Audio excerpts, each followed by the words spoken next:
Is the DCU's Batman already in trouble?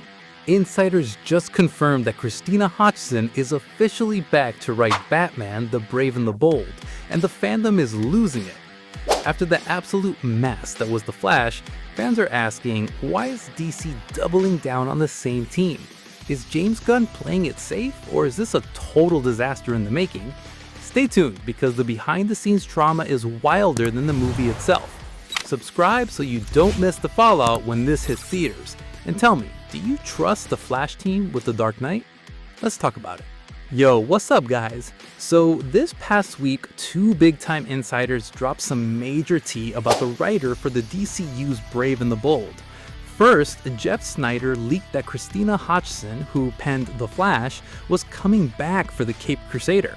Now, usually when Snyder talks DC, people are a bit skeptical because he's been hit or miss lately. But then, Apocalypse Horseman, who's honestly way more reliable, confirmed it. Hodson is officially back in Gotham. And get this, she was actually the first choice all along, but she initially passed on it. The original plan for DC Studios was always Andy Muschietti directing and Hodson writing, but Christina flaked because she wanted to work on the new Fast and Furious flick. Apparently, that project is stuck in development hell, so she doubled back to DC. But here's the thing, the fans, they aren't exactly hype. I mean, let's be real. She wrote The Flash, and if you've been following pop culture, you know that movie was a straight up flop. It was so bad, they basically put the character on ice for the foreseeable future. The fandom loves to drag Andy Muschietti for the choices in The Flash, but honestly, a lot of that mid-script is on Hodson. This isn't even her first rodeo with DC. She did Birds of Prey, The Flash, and that Batgirl movie that got totally axed. Even DC's co-CEO Peter Safran admitted Batgirl was unreleasable and could have hurt the brand. Now it's official. The Hollywood Reporter just doubled down. Hodson is definitely writing Brave and the Bold.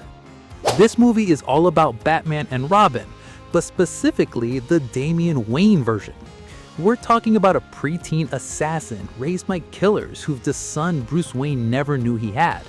Interestingly, THR noted that Hodson actually has a lot of respect among execs for her solid scripts. She even wrote a Batman Beyond movie that the studio allegedly loved, even though it never got made. As for Andy Muschietti, he's still attached to direct, but it's not a 100% lock. It depends on his schedule. The dude is it right now because of the success of Welcome to Derry. So it's official. For better or worse, and honestly it feels like worse for most of us, the Flash duo is taking over the new Batman.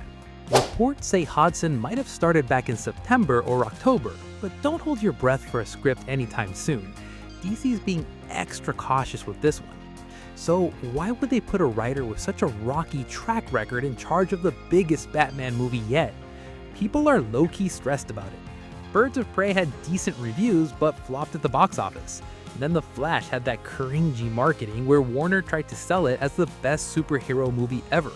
But it turned out to be totally mid, or straight up bad, depending on who you ask. I feel like Brave and the Bold is struggling because James Gunn is still trying to find the vibe for this Batman.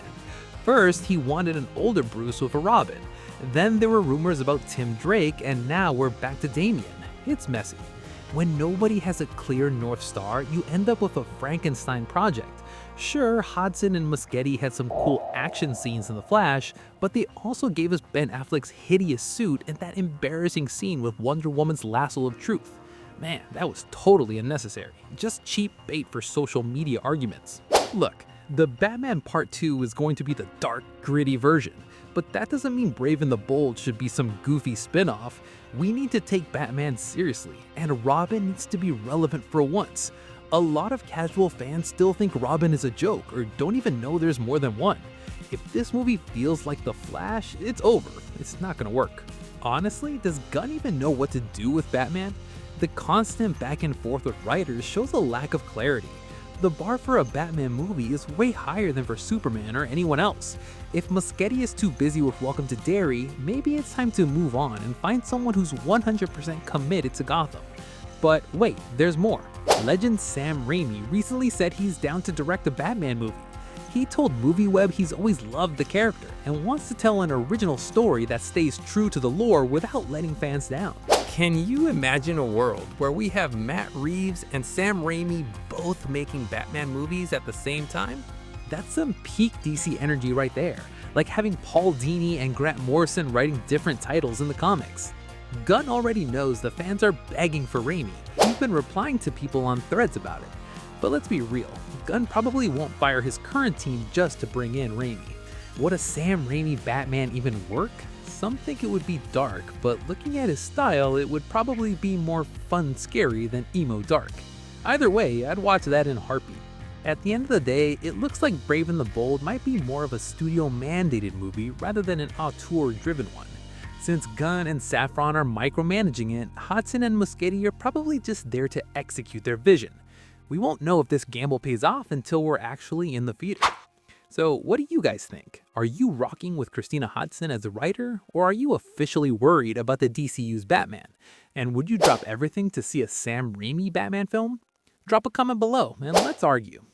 Discuss. Don't forget to hit that subscribe button for more DCU updates. Peace.